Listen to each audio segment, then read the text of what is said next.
Sir, we are good to go, sir. Okay. Yeah. Good evening, friends. Welcome to Tuesday's masterclass program from the Department of Critical Care Medicine, Yashoda Hospitals. So in this program, regularly we will be discussing about different topics which are for examination, which is very much helpful across DRNB examinations, IDCCM exam, even helpful for a EDIC examination. To bring forth today the topic of discussion in the ARDS. For this, the examiner is today's Professor Rahul Pandit, sir. So he's basically from Chief of Critical Care Medicine at Sir H.N. Reliance Foundation Hospital from Mumbai. So he's well known, worked across Australia, came to India. I welcome you, sir. Thank you. Thank you very much. And well known for ICU echocardiography, especially followed up sir lecture so often. So the another teacher for today's topic of discussion is Dr. Pankaj Anand, sir. He is from Fortis Escorts Hospital, Jaipur, Director of Critical Care.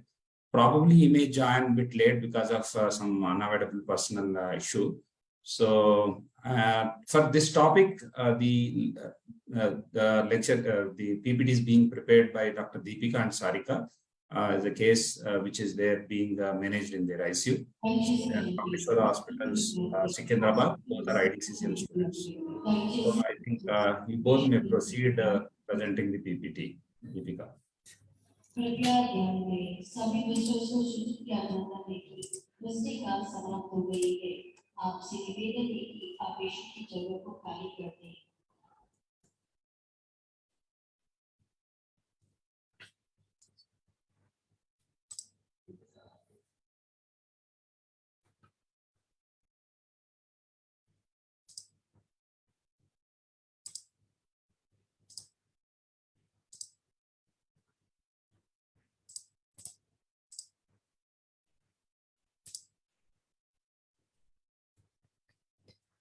Good evening, sir. I'm Dr. Deepika. Good evening, sir. I'm Dr. Sarika. We received a 54-year-old male patient, pastor by occupation. He presented to us with fever with chills for 5 days, cough with expectoration for 5 days, and shortness of breath since 2 days.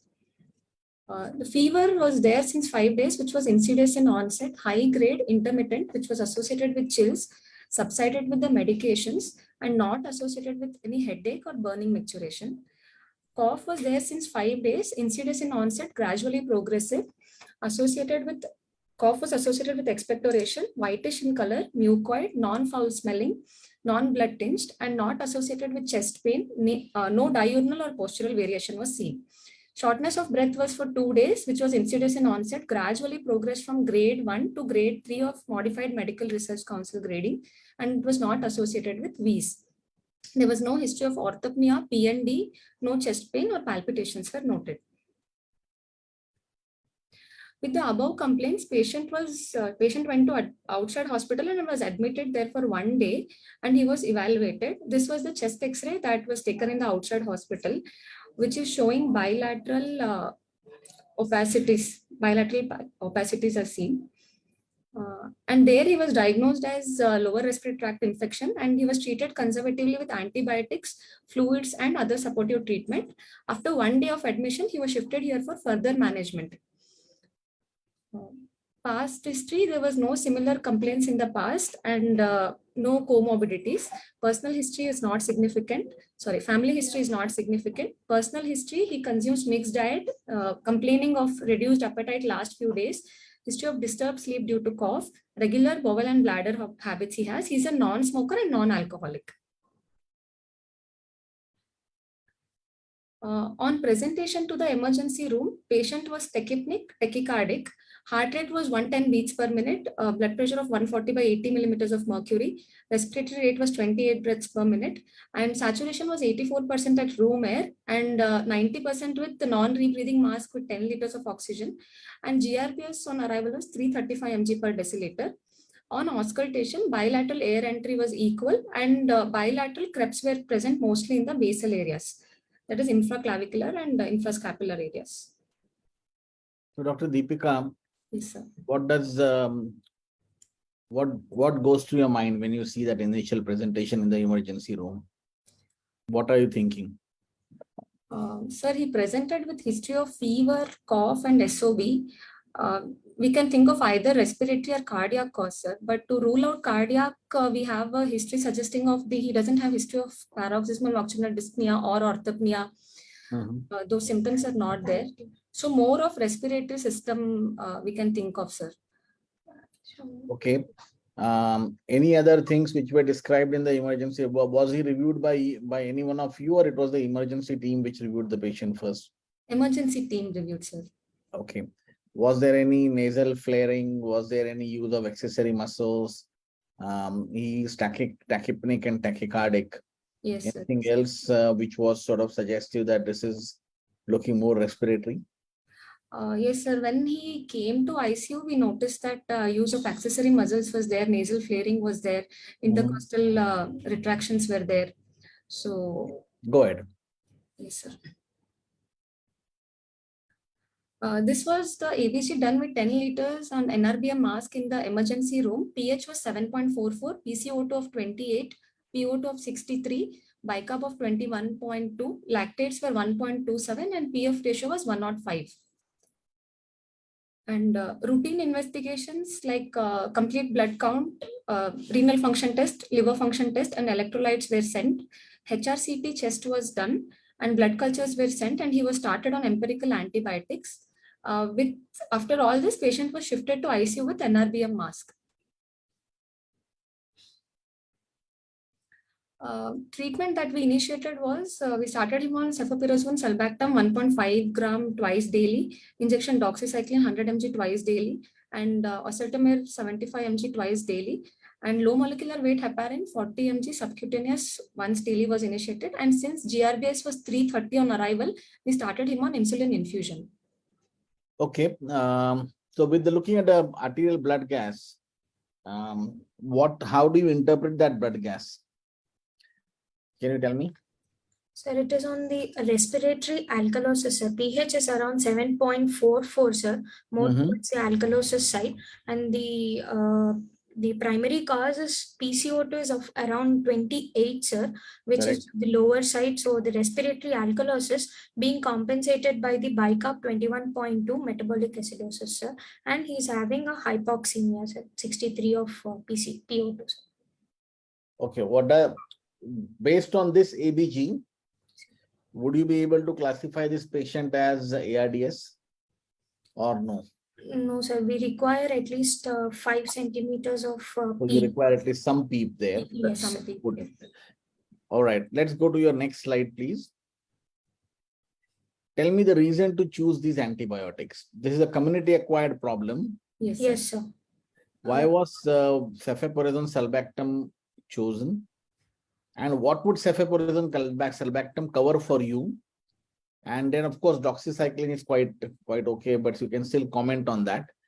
And I would be wanting to know the reason for oseltamivir. Did you actually put up a flu panel as a testing, or you just chose to empirically treat it with anti-flu tablet? Flu panel was sent, sir, later on, but in the ICU we sent it, but empirically we started him on oseltamivir, sir. Why cefoperazone sulbactam? Actually, he was treated in outside hospital. He was treated with ceftriaxone and azithromycin. He was admitted there for 1 day. So, And to cover the organisms causing the community-acquired pneumonia, like Streptococcus pneumoniae, and the other organisms, we have started on cefoperazone sulbactam, sir. Doxycycline is to cover the atypical organisms, which are also a cause of community-acquired pneumonia. So doxycycline and oseltamivir, I think very little discussion is required because they are very specific. Look, I would not. So this is more for the sake of discussion. If you actually have given this patient ceftriaxone, it would cover your Streptococcus pneumoniae, which is the only organism which you mentioned. Which are the other community-acquired organisms apart from atypical and virus? Which are the bacteria that you worried about, and for which you want to actually add a cefoperazone sulbactam, which is a BL-BLI? So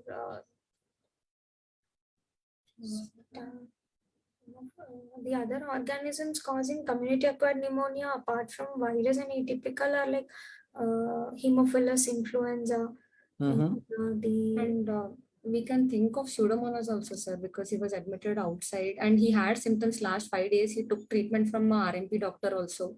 Pseudomonas also we can think of, and other like E. coli, Pseudomonas, H. influenza, Klebsiella. These are the other organisms that we can think of, sir. So how many times have you seen a community-acquired Pseudomonas infection or a Klebsiella infection? Rare, sir. Rare. But I think in the given setting, I would also probably give a higher antibiotic. I'm not saying no, but if you really go theoretically, Yes. and purely based on the organisms which you want to cover, I think ceftriaxone, doxycycline, oseltamivir should give you a reasonable cover unless you grow something different, or if your patient was in shock, which is not the case. Not the case, yes, sir. Okay, let's go ahead. On arrival to ICU, patient was tachypnic and hypoxemic in the ABG. He was shifted to ICU with NRBM mask of 10 liters, sir. Since he was tachypnic and hypoxia was there in ABG, we connected him to NIV with the following settings, that is PEEP of 8 centimeter of water and FiO2 of 0.8. And on general examination, patient was conscious, coherent, and there was on physical examination, there was no clubbing, cyanosis, lymphadenopathy or pedal edema, and he had fever spikes when he presented to the ICU. Temperature Tmax was around 100.6 like that. Continue, please. Yes, sir. Coming to systemic examination, patient was tachypnic with a rate of 26 to 30 breaths per minute, and there was usage of accessory muscles of respiration. And on auscultation, bilateral air entry was present and bilateral coarse creps were present. Cardiovascular system examination was normal, per abdomen was normal, and CNS patient was conscious, coherent, and there was no focal neurological deficits. So at this point, what are the pneumonia severity index? This is Deepika and Sarika. We have in pneumonia severity index, we have major and minor criteria, sir. In major, if patient requires mechanical ventilation or if patient is in shock, that comes under major criteria. None of these are present right now. And what is the simplified, the one simple scoring system that is there for community acquired pneumonia? CURB 65, sir. Yes, sir. If there is any confusion or blood urea nitrogen greater than 7 millimoles per liter, or respiratory rate greater than 30, and blood pressure less than 90, systolic blood pressure less than 90, and diastolic blood pressure less than 60, and age greater than 65. Out of these, the patient was not having, is conscious, coherent, no confusion. Blood urea nitrogen was not greater than 7 millimoles. Respiratory rate was greater than 30, sir. And patient was not having low hypotension, like low systolic blood pressure or diastolic blood pressure, and age is not greater than 65, sir. So according to the CURB 65, the patient score is 1, where he can be treated on the according to the CURB 65 on the OP basis, but patient was didn't after taking a local RMP treatment and all, patient was not having a relief of the symptoms. So that's the reason he was admitted to the ICU. Yeah, another important factor here is the hypoxia, which is may not be included in CURB 65. Yes. So, as sir was mentioning, Rahul sir, regarding different organisms that cause the community acquired pneumonia, what do you think? What are the different atypical organisms that can be presenting with community acquired? Legionella, sir, Mycoplasma, the chlamydia, and also the viral infections which are present can also be considered as atypical organisms, sir. But coming to the history wise, he was not being exposed to any water surface or any community place where AC is being present, and he was not exposed to any birds, or he was not handling any cattle or birds. No significant. No, sir. I think what is important to understand here is that these pneumonia scoring systems, especially for us who work in intensive care unit, hypoxia is often not taken into consideration. Yes. And that's a very big change in the way you would manage. And unfortunately, in COVID, one more terminology we learned was happy hypoxia. So these patients look very comfortable. They don't look that sick. But when you put a pulse oximeter probe or you do a ABG, you realize that their PF ratio is down to the boots.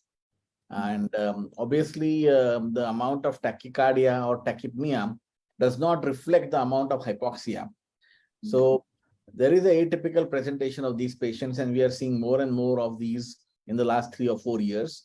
So I think it's very important to actually be cognizant of the fact that pneumonia scoring scores, you should be aware of them, but you should not simply rely on them to actually guide your treatment. Go ahead.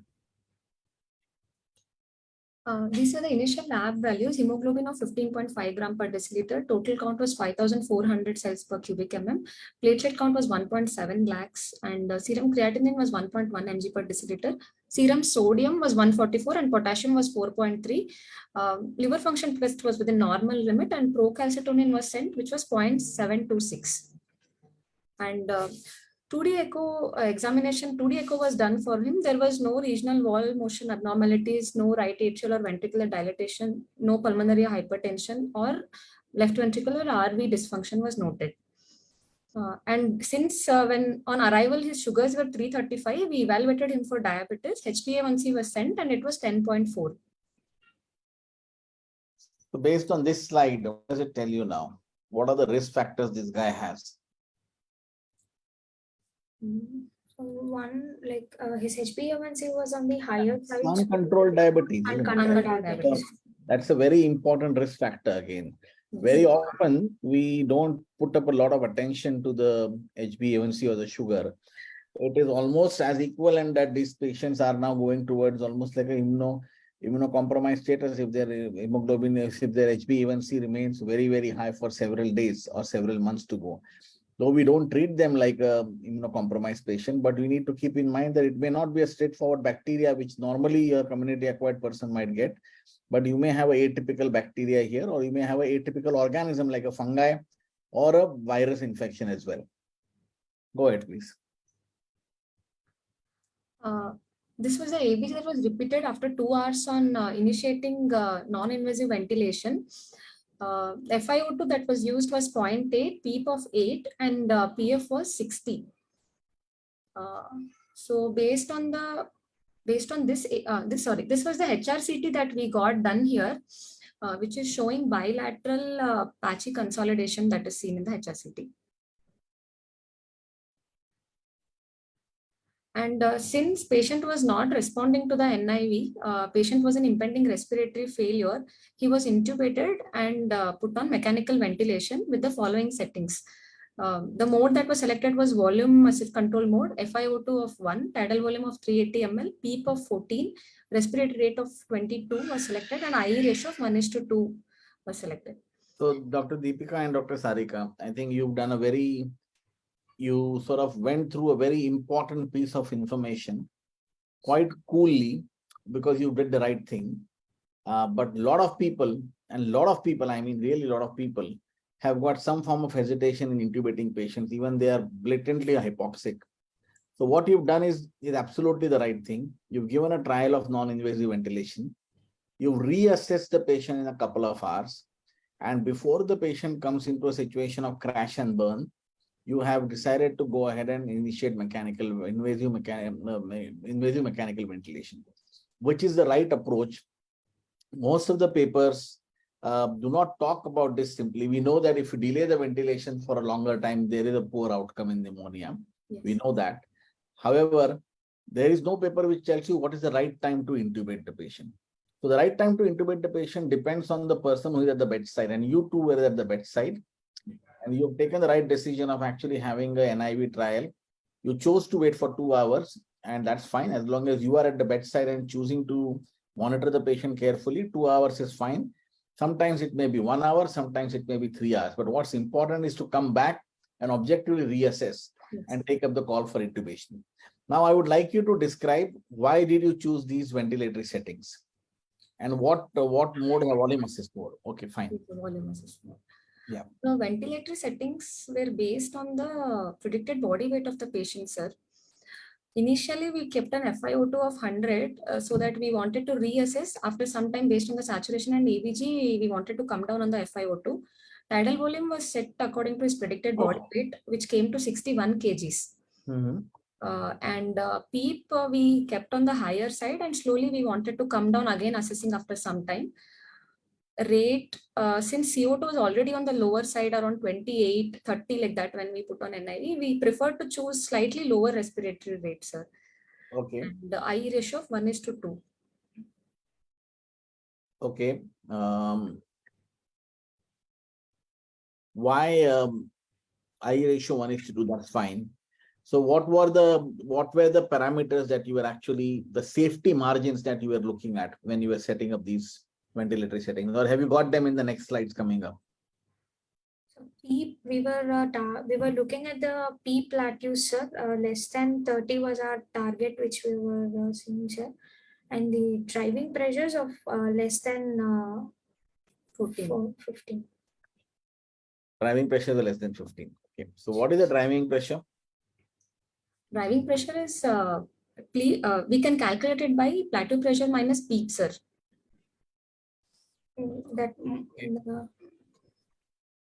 Driving pressure minus PEEP, that's how you calculate, but what is it? It's it indicates the compliance of the lungs, sir. It's tidal volume by compliance of the lung, sir. Tidal volume by compliance. Compliance of the lung. So it basically tells you whether your lung is getting what? What yes? You said yes, what yes? Tell me. You said yes before I said something. So now I want to know from you what you say. What does it tell you? How compliant is the lung, sir? Dr. Kaladhar, does it tell about the compliance only? No, I think you need to expand your answer, Deepika and Sarika. Like how the alveoli are. I've just got a phone call. Just take up answer. I'll be joining in 1 second. Yes, sir. So what do you think? Before that, I think we'll go for what is the definition. Do you think at this point probably it's clear that the patient is suffering from ARDS. So we'll go through the definition of ARDS. What do you think? Can you tell me the definition of ARDS? According to the Berlin's criteria, sir, acute onset of the illness that is less than 7 days, and with the amount of 5 centimeters of water PEEP, based on the PaO2 by FiO2 that is less than 300, less than 200, and less than 100, we can classify into mild, moderate, severe. And chest X-ray showing bilateral infiltrates, and which is not explained by any other pleural effusion. And it is of non-cardiogenic origin, sir. So it's basically Berlin definition. Yes, sir, Berlin. Any other definition, simplified definition? There was a modification for Berlin definition, sir. Yes. What is that? Kigali modification. Okay. It is usually done in peripheral settings where we don't have a ABG, access to ABG or a CT scan. Actually, Berlin, they said either X-ray or CT scan, there has to be bilateral infiltrates. But in Kigalis, they say they take SpO2 by FiO2 ratio rather than PO2 by FiO2, which should be less than 315. They call it as ARDS, and instead of CT chest, they took USG, like lung ultrasound also can be considered, chest X-ray or lung ultrasound. And for the PEEP of 5, instead of that, HFNC of less than 30 liters flow can also be considered. Yes. So yeah, what does how do you look at the plateau pressure in a patient who, like as we were discussing about plateau pressure and driving pressure? How do you look at it at the bedside?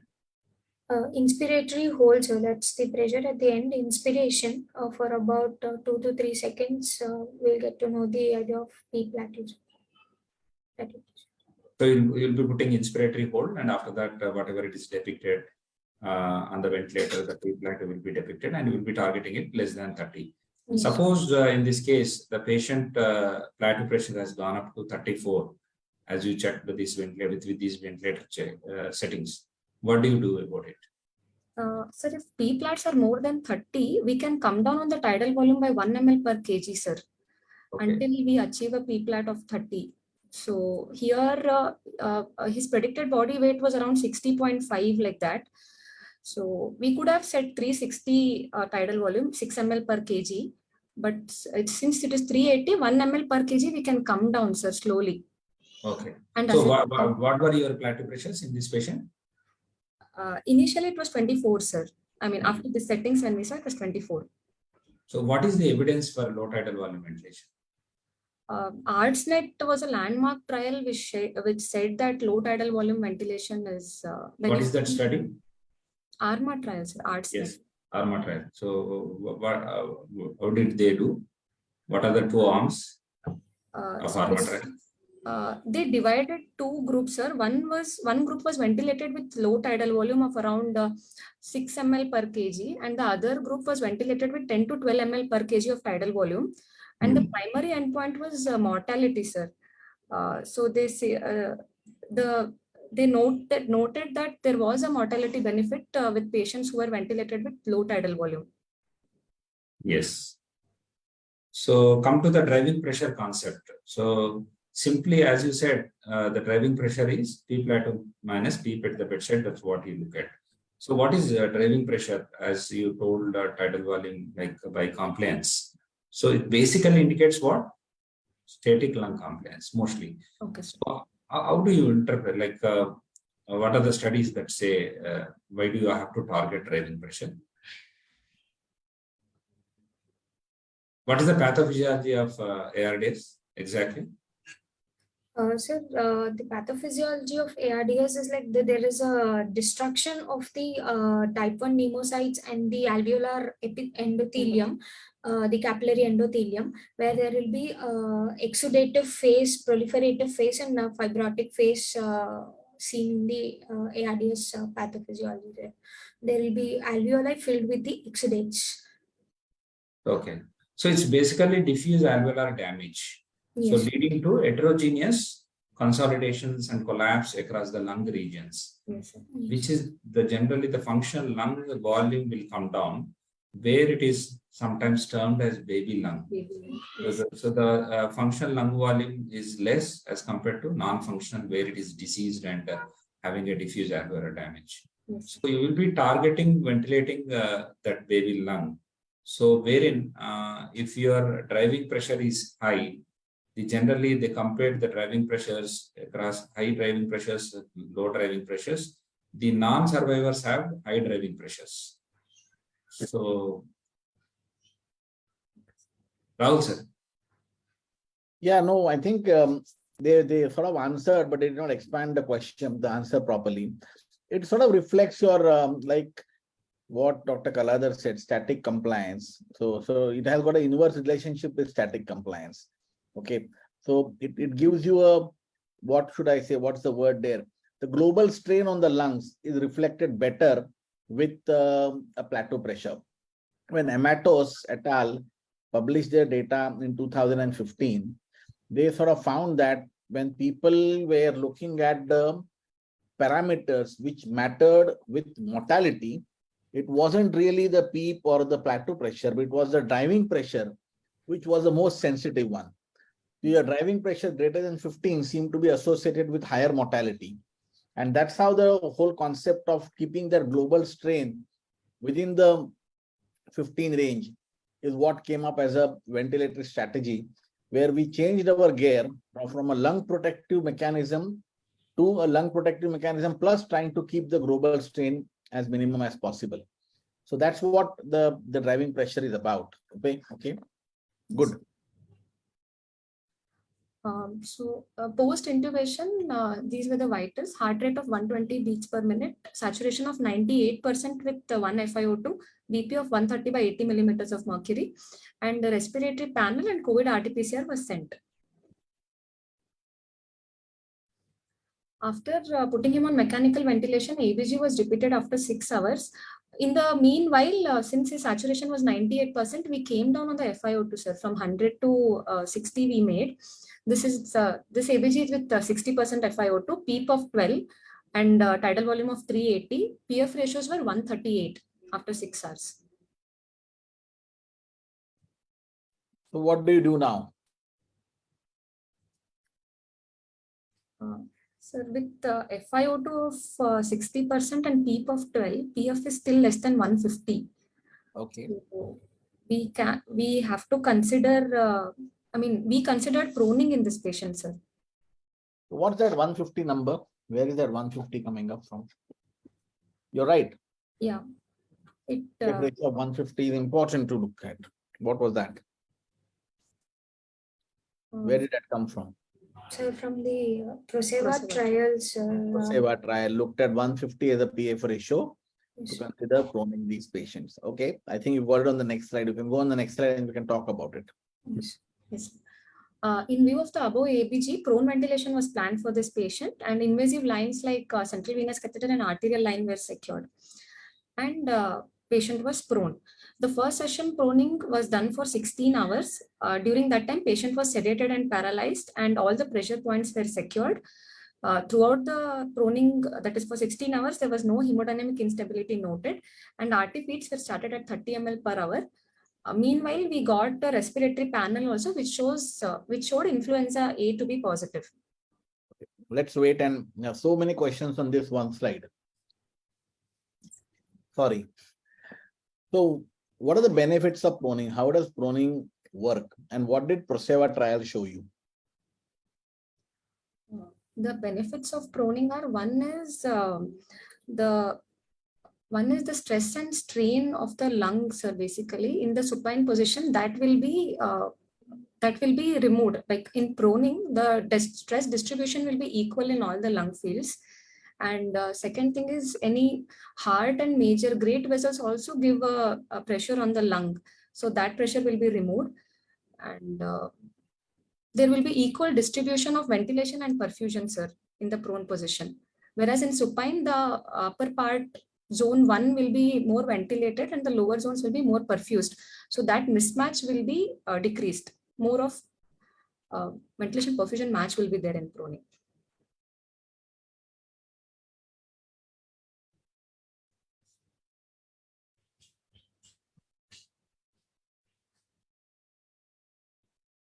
Sir, you are muted, sir. Rahul, sir. How long did the PROSEVA trial tell you to prone these patients for minimum time? In the trial, they did for 17 hours plus or minus 3 hours, sir. Yeah. So what is your unit cycle? Your unit is a 16-hour cycle. 16 hours. That's fine. Absolutely fine. I think that's another important thing, that there is no prescribed thing that you have to do. It's a prolonged proning. Short pronings are not going to be helpful. So anything more than 15 to 20 hours is fine. At times, you've left patients on for 24 hours if they've been very difficult to ventilate as well. But certainly, you need to supine them once in 24 hours at least to look out for the skin and the care of the patient. Also, get an X-ray, get your morning catheter care and everything done, oral care done, so that you can re-prone these patients again if required. Okay. What is your concept about sedation and paralysis? Everybody says don't sedate, don't paralyze. Of course, when you prone, you need to sedate and paralyze. Yes. But what are the studies which are in favor of sedation and muscle relaxing?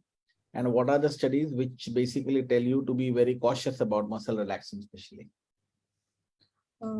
Sir, for paralysis, the first trial that came out was Accuracy's trial, where cisatracurium was used, and the trial showed mortality benefit. The relaxant has to be started within 48 hours of the onset of ARDS and can be continued up to 48 hours. They showed mortality benefits, sir. But following that, a large center study was Rose trial, which did not show any mortality benefit with paralysis, but the other parameters like decreased ventilator-induced lung injury and all, in that way it was beneficial, sir. So we can continue it up to 48 hours. That was the trial. And then what happens after 48 hours? They'll be more prone for critical illness, polyneuropathy, more prone for neuromuscular weakness, sir, if we continue paralysis. So how do you monitor paralysis? Is there a way you monitor paralysis in critical care? What is it that you tell your bedside nurse, Deepika and Sarika, that I would like you to start, say, let's say did you use atracurium or vecuronium, or what did you use? Atracurium we use. Atracurium, fine, atracurium. So when you say you want to start atracurium, do you calculate that as milligram per kilogram and just put up as an infusion per hour? Or you can titrate it to something more better, which might probably help you in avoiding the severe critical illness myopathy. It will still happen, don't get me wrong, but you might just be a little bit better over that. Sir, train of 4 can be used, sir, but I don't know how far in ICU we can. Are you an anesthetist or a physician? I am an anesthetist, sir. And what about you, Sarika? Sir, post-pulmonary medicine, sir. Post-pulmonary medicine. So what is strain of 4, Deepika? At least from your anesthesia background, tell me what is strain of 4, so that the audience can be also enlightened. I think this is one equipment which we use very sparingly in the ICU. And this is one of the conditions where I would definitely, at least in my unit, I insist on using it. But I'll be very honest, they keep on forgetting about it. Sir, basically in train of 4, we see for the loss of twitches, sir. In train of 4, the 4th twitch will be decreased. So, no. The train of 4 response is when a nerve is stimulated using a peripheral nerve stimulator, using 4 stimuluses, you will get 4 twitches. yes. That's the normal response. When you use neuromuscular blockade, you would obviously have lesser twitches. If you have a complete neuromuscular blockade, which means more than 80% of your receptors are blocked, you would have no twitches there. Okay. So generally, if you can keep it at 1 twitch, the patient will be adequately sedated and ventilated and paralyzed for you to have adequate mechanical ventilation going through. At the same time, when you stop this infusion or intermittent doses of muscle relaxant, you will have a patient who will probably wake up a little bit earlier, wean off from the muscle relaxant a little bit earlier, not wake up, beg your pardon, and thereby have a lesser impact on your critical illness myopathy and neuropathy. Okay. Yes. So please use this. Do not think that this is an equipment just for anesthetist. You can use this. You can keep a train of 4 of 1, and that seems to be working quite well with most of us. And throughout the proning, no hemodynamic instability was noted. Okay, so now while you've got that, so I'm sorry, I'm going to go absolutely basics as well. You are an anesthetist, so you are quite comfortable proning patients, Deepika. But there are a lot of physician trainees doing IDCCM, DRBN, who are not used to proning patients. So when you said all pressure points were secured, what do you mean by that? Can you just be a little bit more elaborate, both of you, so that people understand what you need to check, and also go across and talk about how would you secure your tubes and stuff.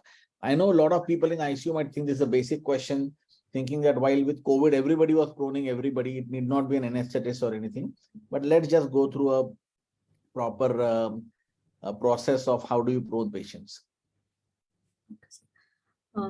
So the pressure points here that we're talking about is basically all the bony prominences, sir. Elbow, wrist, knee, pelvis, and ankles. So all these have to be secured. I mean, we can keep a fluid-filled glove everywhere, or a gauze pieces, like thick gauze pieces can be kept, and pressure points can be secured. So at least we need 6 people to prone a patient, sir. 1 patient has to be on the head end to secure the tube, and 3 people on one side, and the other 2 or 1 on the other side.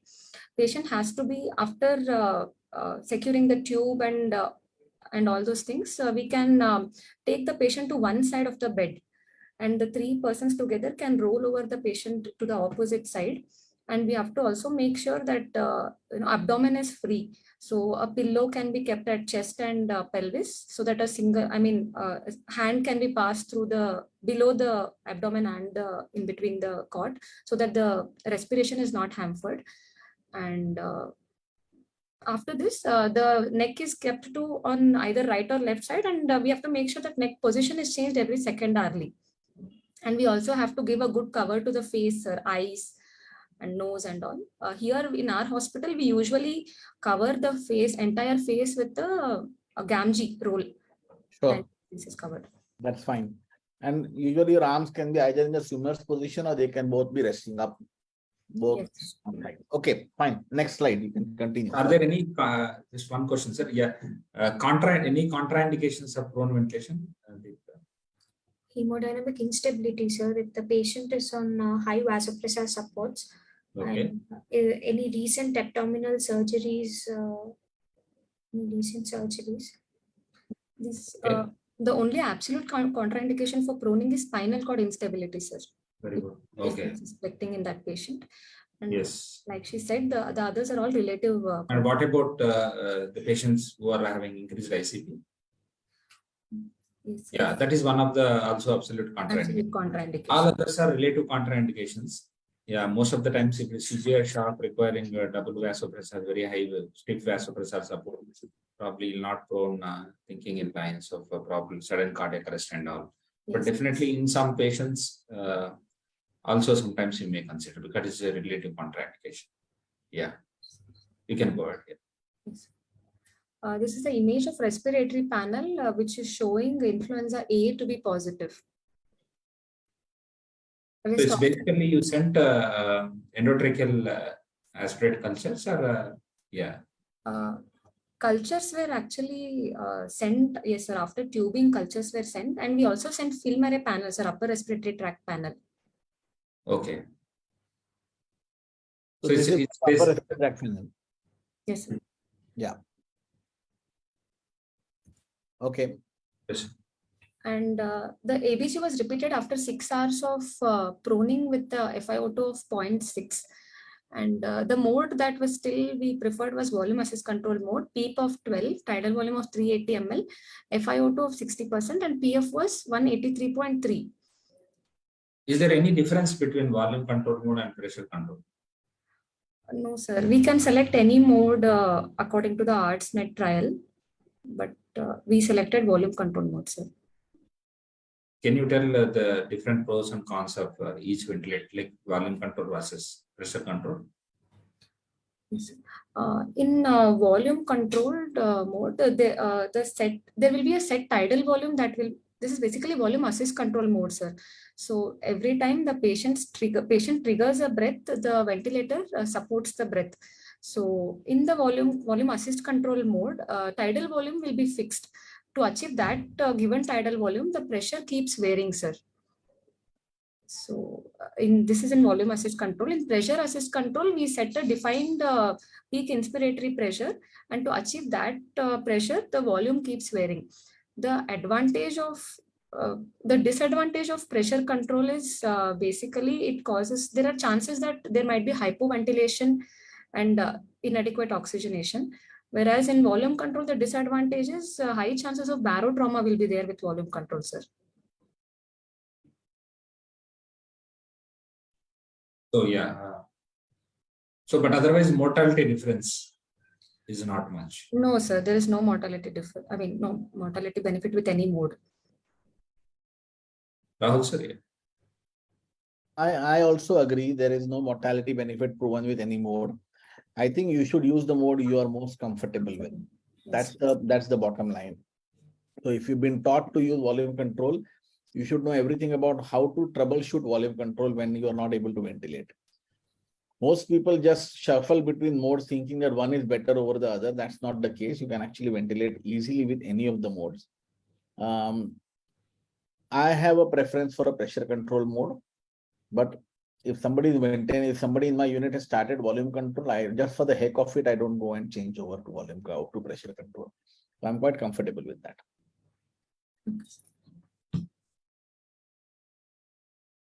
What about the newer modes? both of you?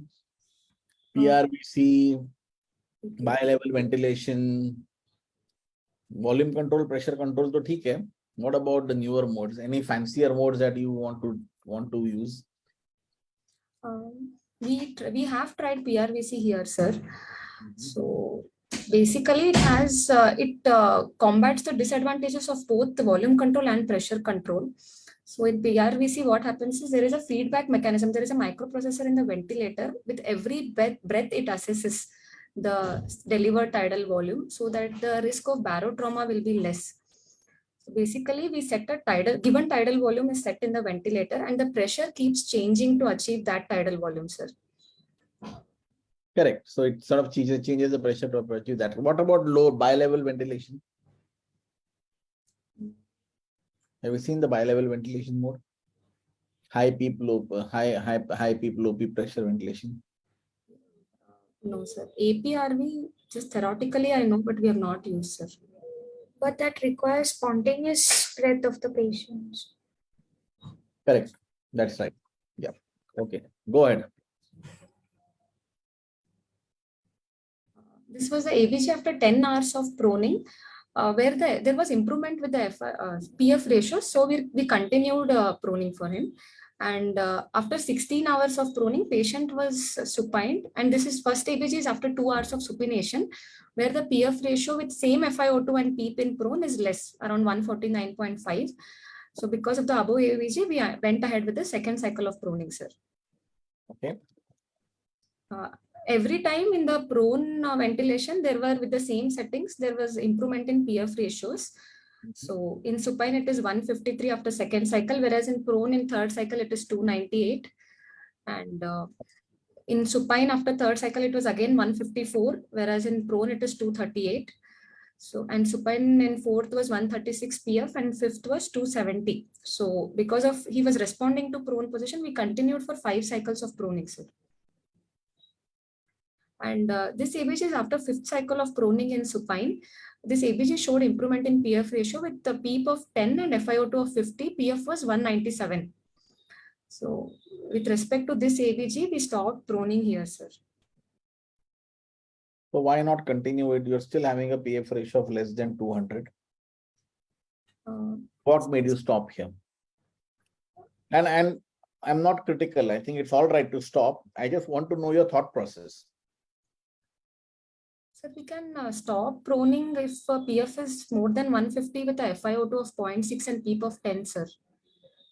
I mean, there is no data for it, but the Proseva trial says this find like with a PEEP of 10 and FiO2 of 0.6, we can stop the proning. Simplistic attitude, what you could say is that when you are comfortable ventilating a patient and you've got enough margin of moving forward, and still the patient on supine maintains a PF ratio of 200 or so, you are happy to stop proning these patients. Okay, agreed. Not a bad thought process to have, absolutely fine. Well, this mild, moderate, severe, you went through the definition of, we went through the definition of ARDS, right, Dr. Kaladhar? Yes, sir. Yeah. So what does this, where does this mild, moderate and severe come from? Does this come from just from the oxygenation, or there was a mortality associated with that? The Berlin definition, when it came through, less than 100, less than 200, less than 300, mild, moderate, severe.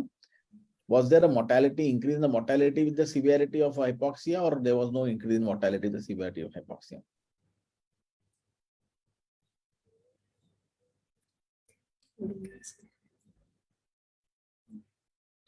So it is almost 30%, 40% and 50%. So you do actually lose 1 in 3, 2 in 3 and 1 in 1 and 1 in 3. So, you basically keep on increasing your mortality rate as your severity goes in. So it's not just based on your hypoxia, it's based actually on the increase in the severity of mortality as well. Okay. So what do you do now?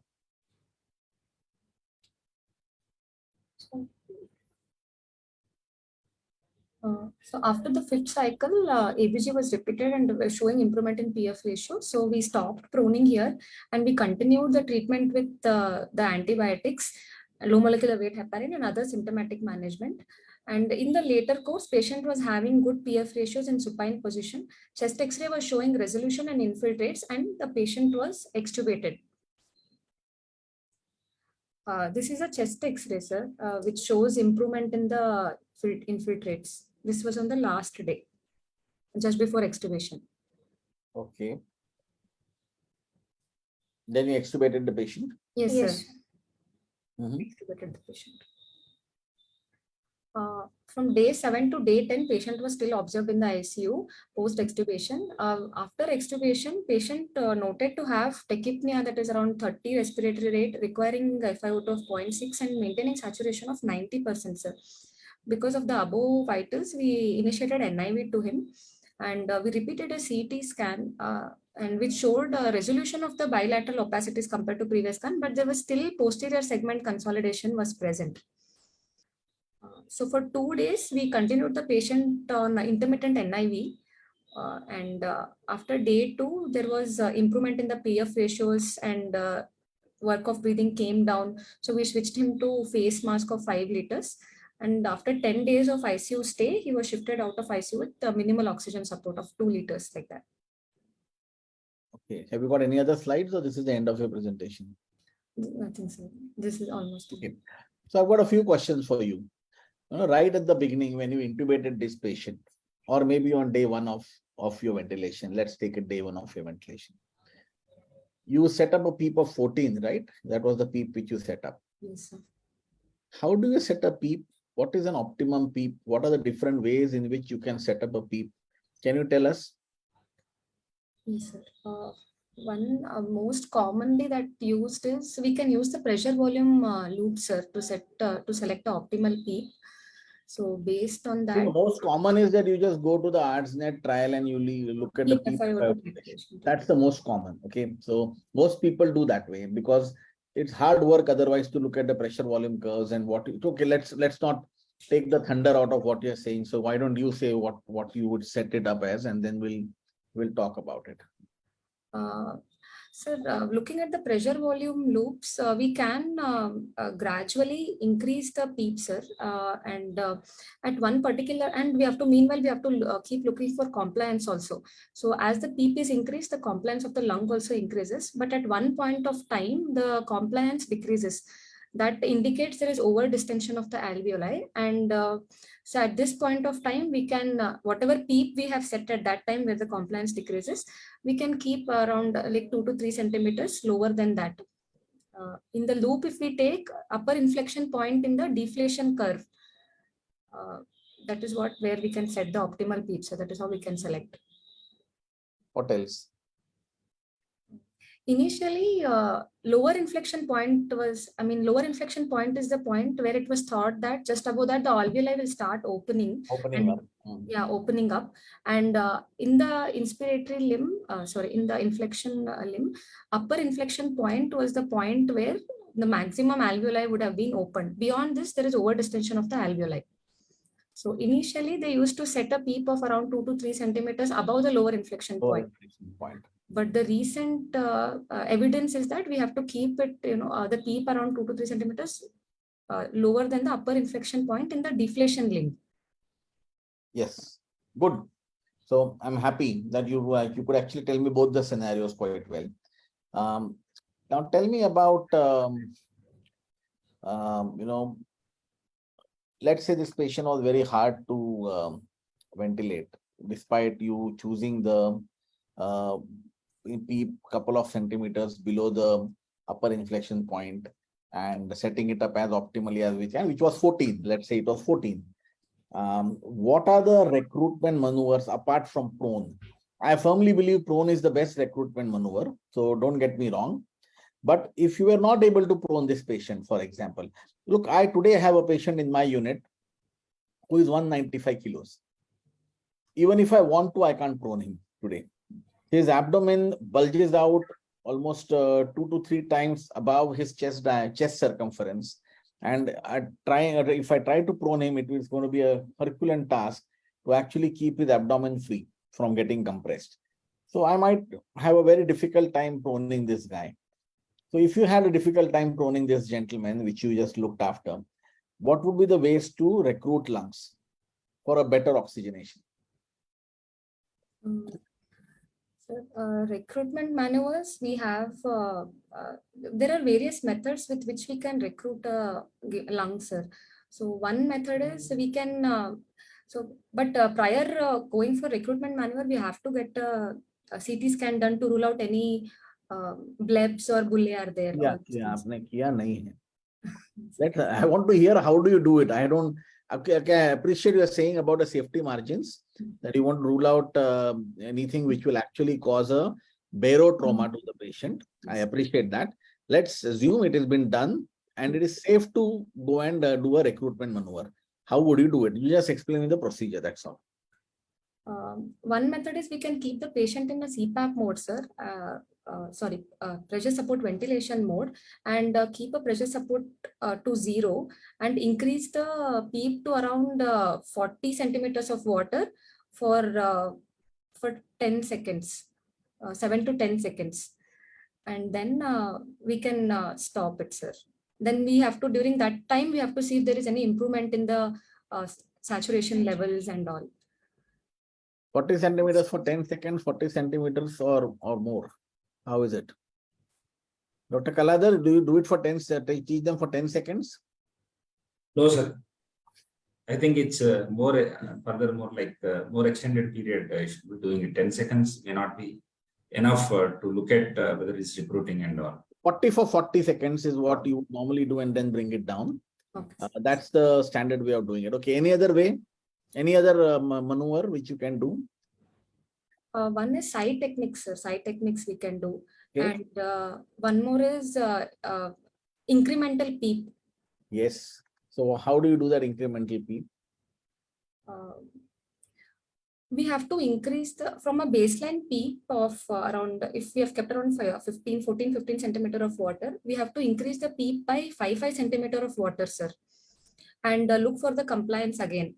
So at a particular point, if there is a decrease in the compliance, so that is the point where the alveoli over distended. Look for compliance. Which part of the ventilator you look for compliance there? Because you're all concentrating on the PEEP at that time. Yes, sir. Which loops you open up? Pressure volume loops. Okay, good. All right. Okay. Let's say you optimize the PEEP as well. You prone the patient as well. You tried recruiting maneuver as well. Now, Dr. Kaladhar, who is a very senior guy, comes and tells that when I was there as a student, there was people were using oscillatory ventilator, HFOV. And I want to try on this. And I want both of you to tell me whether you would allow him to do that on your patient or you would stop him to do that on your patient, and why. Whatever you decide, why, I need to know why. HFOV is not, according to the guidelines, it is not indicated in the adult ARDS patients, sir. There were two major trials, Oscillate trial and Oscar trial, which showed that Oscillate trial didn't show any mortality benefit, whereas Oscar showed that there might be an increased risk of mortality if we use HFOV in ARDS patients. So HFOV is not indicated in ARDS patients, sir. Okay, anything more can you tell me about HFOV a little bit better? What is the concept of HFOV? And okay, I agree with you that both the trials actually were negative trials. In fact, one of them showed worsening of the outcomes. And I think there is a problem with these two trials. One of the problems with these, with the Oscar trial specifically, was that they chose that as the first mode of ventilation instead of salvage mode of a ventilation. You could sort of put that up as one of the shortcomings of the trial. But you should still know how to use this ventilator. And there might be one or two instances in your clinical life where you might miss this ventilator if you don't know how to use it. So which are those clinical scenarios where you might want to use this ventilator? And what is it that you use? HFOV is beneficial in pediatric cases, sir, basically neonates or pediatric patients. Here we give a very low tidal volumes, and respiratory rate is very high. So around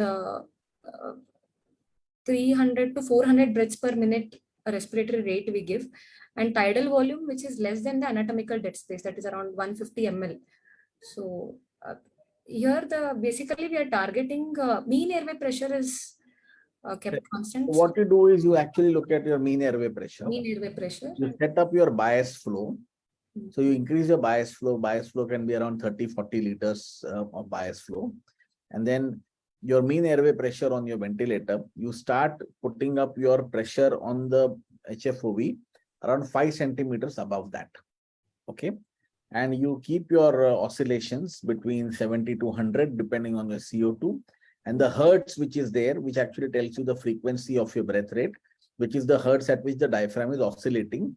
That's around 300 to 600 breaths, depends on what hertz you have kept. Okay.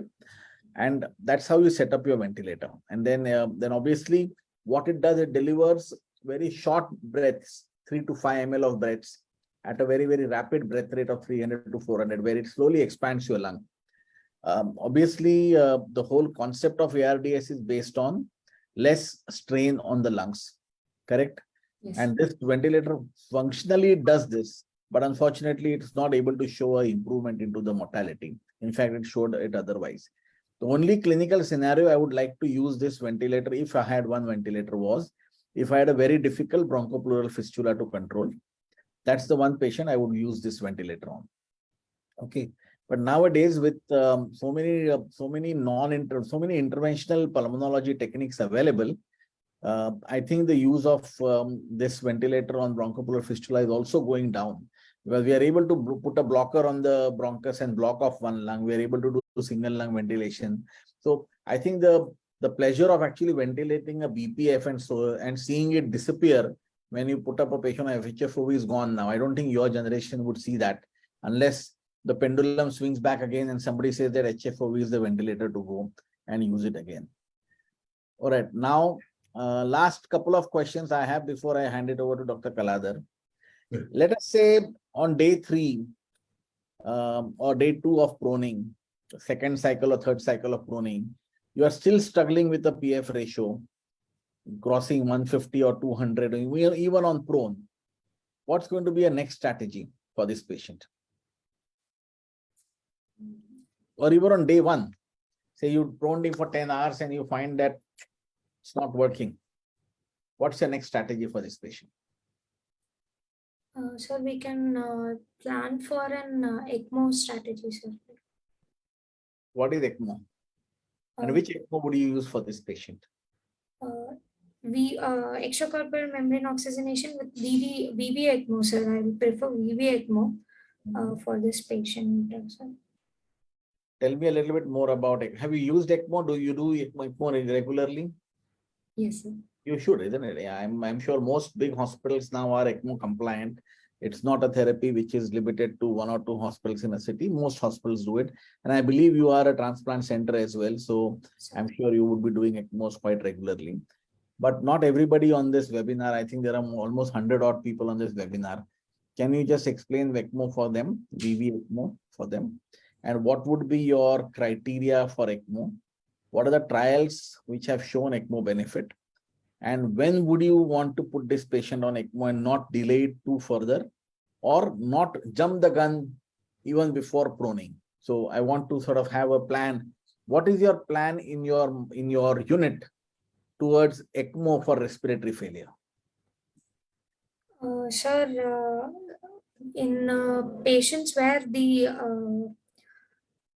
PaO2 by FiO2 ratios are not being improved even after the 6 hours or 12 hours of proning, and there is persistent hypercapnia of CO2 greater than 60, we can consider planning of ECMO in this patient, and we can calculate a Murray score, which will tell us if it is greater than 3, then there will be a benefit in the going for the patient onto the VV ECMO. In VV ECMO, the trial which showed a benefit was Eolia trial, sir, and we have a cannula.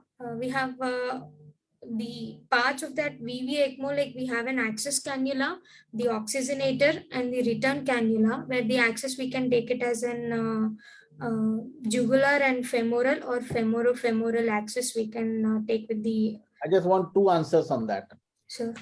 Where should be the tip of your access cannula and where should be the tip of your return cannula placed on a VV ECMO patient?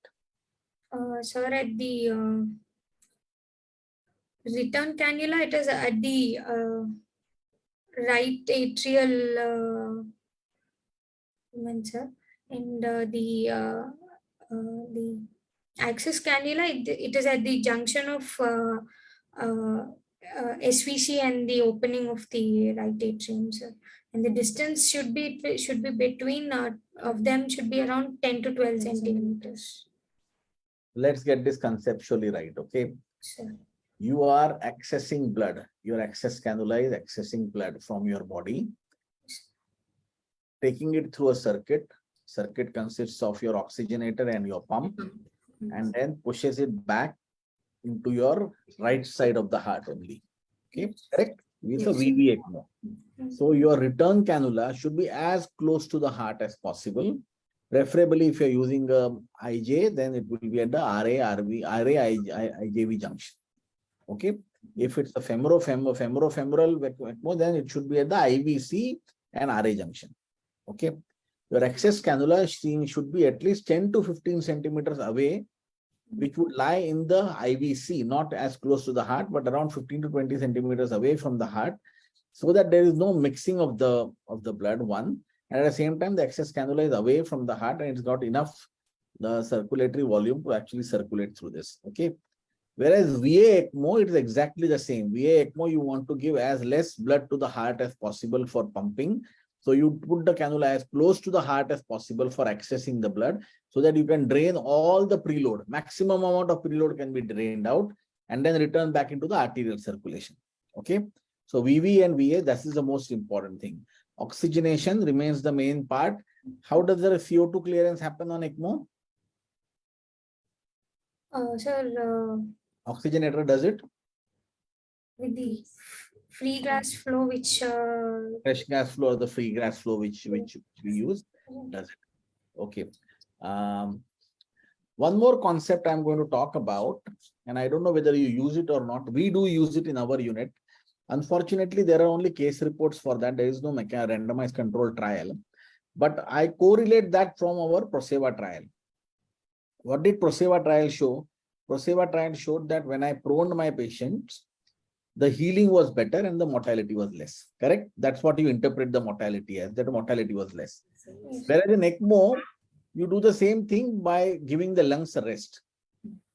So there are at least now, we've published one series of 5 or 6 patients as well.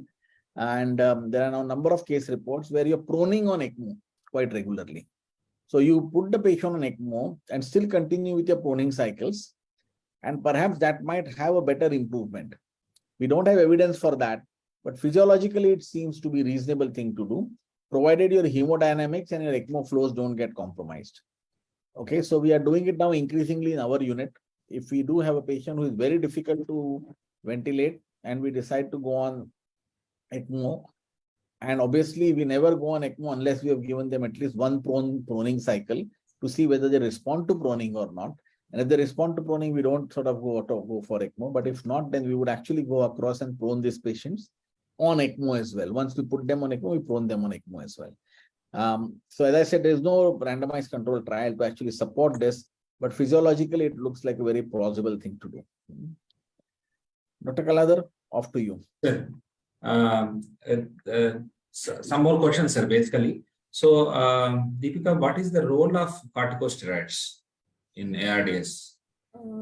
Do you feel, I think, this patient would have received or not? Just tell me your comments. ARDS, sir, as per se, if we take it as an ARDS, giving an early steroids were a proven benefit with the DEXA ARDS, according to DEXA ARDS trial, sir. And what does you mean by early? When you lesser than 7 days, sir. On the like they have given dexamethasone of around 20 mg per 20 mg in the patients were who are having the insult less than 7 days, or who are on the mechanical ventilator less than 7 days, sir. And according to the IDSA guidelines, they say that if the patient is not having any shock per se, the role of steroids is not much beneficial. So the underlying cause should also be taken into the consideration of the ARDS before considering giving steroids. What about the case you presented? Did you feel to give steroid or not? If not, why? If yes, why? Sir, the patient was not having any need of vasopressors, and he was improving with the. Yeah, I think one concept, as you said, is shock. Yeah, there is absolutely, you will be going for stress dose steroids that is being proven. So what about in the context of ARDS? As you said, early ARDS, maybe 7 to 14 days, you still plan to give the steroid. Most of the times, yeah, it's between dexamethasone and methylprednisolone 1 mg per kg. That's how you give. But what about this patient? In this patient, do you give or not? We did not give, sir, but we could have considered a steroid in this patient. What might be, suppose if it is a contraindication of steroid is there in this patient, what is that one point that where you feel it's been contraindicated? I say my comment is, but not to give steroid in this patient. Actually, Procal initially we did, sir. It was on the higher side, 0.726 like that. So thinking that, I mean, if it was a bacterial sepsis, starting a steroid would be, unless and until the patient was in shock, starting the steroid would be. And so I will come straight forward to the question where, what do you think about the steroid role in influenza infection? What studies say? In influenza, there was no that increased the mortality ratio in view of the secondary bacterial infections. Yes. So in the influenza infections, the steroids are absolutely most of the times contraindicated, because these are the subset of patients where they land up in secondary infections, and especially the secondary bacterial infections, and along with sometimes even they land up in fungal infections also. So the most of the studies, what they point towards is steroids to be contraindicated as compared to the COVID, where the steroids were indicated when the patient is requiring oxygen and all. So that is one point. What are the non-ventilatory management, as Rahul sir was discussing about ventilatory management? What are the non-ventilatory management strategies that you keep in mind while dealing with a ARDS patient? Sir, in coming to the non-ventilatory management for ARDS patient, NIV, sir, NIV role that has to be very. NIV is a part of ventilation. What are the non-ventilatory management strategies? Sir, fluid management, sir. Yes. The conservative fluid management showed benefit in forms of less ventilatory days and less organ failure days than mortality benefit. At least the number of ventilatory days were less if we use a conservative fluid management. And second thing, the nutrition part, sir, where we use low hypodense. How do you start nutrition in this patient? Our patient was in prone position, sir. So we can start him on a hypodense enteral nutrition. Enteral nutrition is preferred. Around hypocaloric is around less than 70% of the required caloric requirement for him. Start with that, and we can start around 30 ml per hour and see if he's tolerating, and slowly increase it up to 60 to 70 ml per hour, sir. So it's basically what is the calorie target and what is the protein target? In severe ARDS, protein is around 1 to 1.5 grams per kg per day, sir. Caloric, we can, if required is around 25 kilocalories per kg per day. But if we are preferring a hypodense caloric requirement in this patient, then we can start around 70% of 25 kilocalories and then slowly increase, sir. Only catch up the nutrition. Yes. So what is the role for is there any role for immunonutrition in this patient?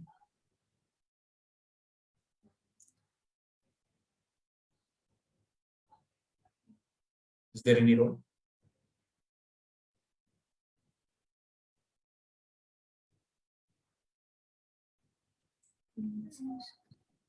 No role. Rahul sir. You don't want to give omega-3 fatty acids, arginine, glutamine. Yes or no? Yes, sir. Yes, sir. Why yes? I don't agree with I don't give any of that. Why do you want to give it? Sir, like the glutathione will prevent it's like an antioxidant. Any superoxide radical injury can be prevented to the lung with glutathione. Any evidence in ARDS patients?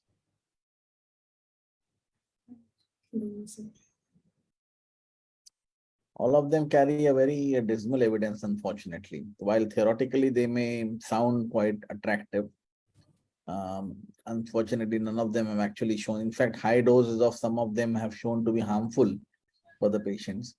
So certainly, I don't see any role in immunonutrition as rightly put out by Dr. Kaladhar. Sir. There are some questions, sir. Yes, I will. Yes, why don't we take those questions? Why don't we go across and take those questions? Yeah, Dr. Srikanth Sahasrabudhe is asking like what and how mechanical power concept can be utilized at the bedside for this patient. Deepika, do you want to answer?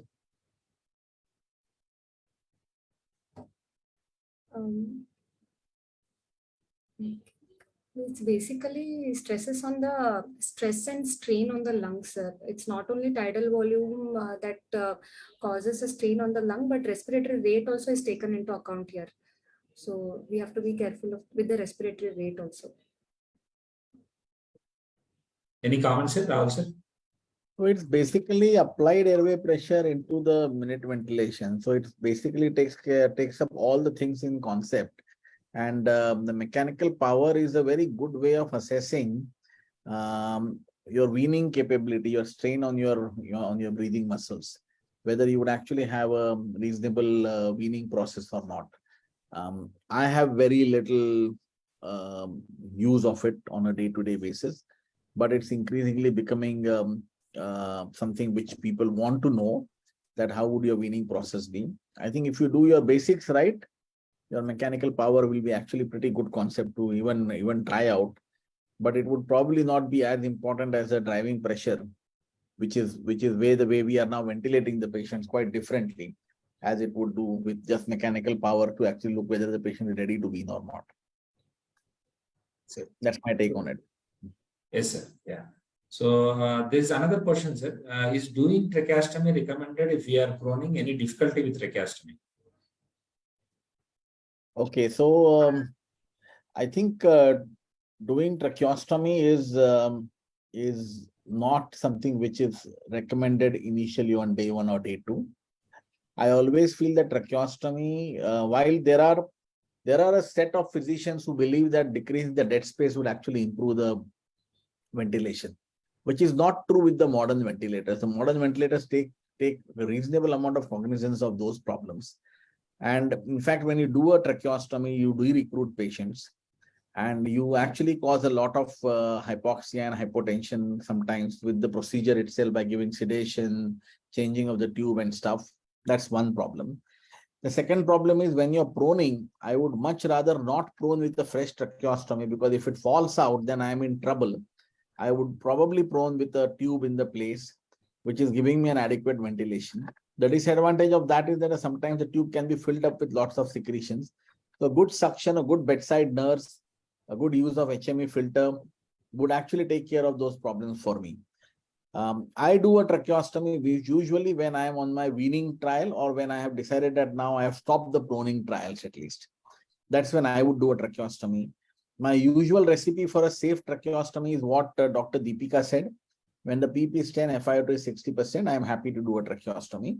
Obviously, on case-to-case basis, we've done it on much higher PEEP and higher FiO2 as well.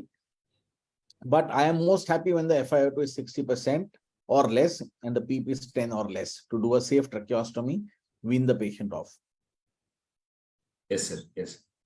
So I think, there are no more questions, sir. So I think any final comments you want to tell, sir? I think, ARDS throws up a very challenge, a very basic challenge all the time, because it keeps you thinking. And what has been really evident from your case are 2 or 3 things which I would like to highlight. One, touch wood, it sort of reflects on your good care that your patient did not have a secondary infection. That's a very important thing to notice, because if you look after your patient well, and I have been saying this since we've been launching the sepsis theme, and we had a World Sepsis Day. If we go to a restaurant and we know that this restaurant actually causes diarrhea all the time whenever you go and eat there, would you go to that restaurant? Or if we have a child care where we know that the children fall sick or they are not looked after well, would you send your children to that child care? Or if you go to your office and we know that the environment in the office is hostile, would you prefer to go to that office? So those are the workplaces of people where we only go to those places when it is safe to go there. So why shouldn't our patients come to our hospitals when it is safe for them to come to us, so that we don't give them infection? We make sure that we do our best so that their infection chances are to the minimum. I appreciate those arguments that you cannot stop it. I also know I am not a naive person to say that, but at least our efforts should be palpable and should be seen, that you put up your best show so that your infection rates in your hospital are brought to the minimum. And we all know that hand washing is the single most important thing. We all know that doctors are the worst offenders of the hand washing. We also know that proning these patients, keeping them prone requires, as Deepika or somebody said, either Deepika or Sarika said that you need 6 or 7 people to prone it. That means 6 or 7 people are going to be touching that patient, you holding the lines, holding the tubes, catheters. So the chances of infection are very high. So my humble plea to all of you, and there are still around 80 odd people listening, make sure that you make your workplace safe for your patients to come in. It is our responsibility. It is not hospital's responsibility alone. It is not management's responsibility alone. It lies as much as with us. And if our rates of infection go down, our outcomes of the patients will automatically improve drastically. Third thing which was different with your patient is, fortunately with your prone position, the patient actually improved and gradually we could wean him off. And the questions of tracheostomy or questions of secondary infection or ECMO did not come at all. So you would find that time and again, you would find these questions coming across. And obviously, you have complex scenarios sometimes. Right now, we are just coming off the monsoon season, and I'm sure all of you had your share of dengue and malaria and leptospirosis. And you know how difficult it can be to sort of put in ECMO for these patients with platelet counts of 10,000, 15,000, bleeding. So it's not an easy thing. While we can discuss on this webinar about the principles of doing it, implementing the same at the bedside carries its own different set of challenges. And every patient is different, and you need to actually take that into your consideration. That you cannot just go across and implement that third day not responded, I'm going to put that patient on ECMO, because there might be so many things that you might be causing as a harm to the patient rather than just trying to help the patient out by putting on ECMO. So I think a recipe cannot be provided. A guideline can be provided for ARDS. Ultimately, it is not the machine, it is not the ECMO, but the man behind the machine, the person behind the machine, which makes the difference. So you two girls were the women behind the machine which made the difference. Thank you very much. Thank you. Yes, sir. Thank you very much, sir. I think for your valuable insights and sharing your clinical experience, which is very much received across. I think more than around 110 people logged in, sir.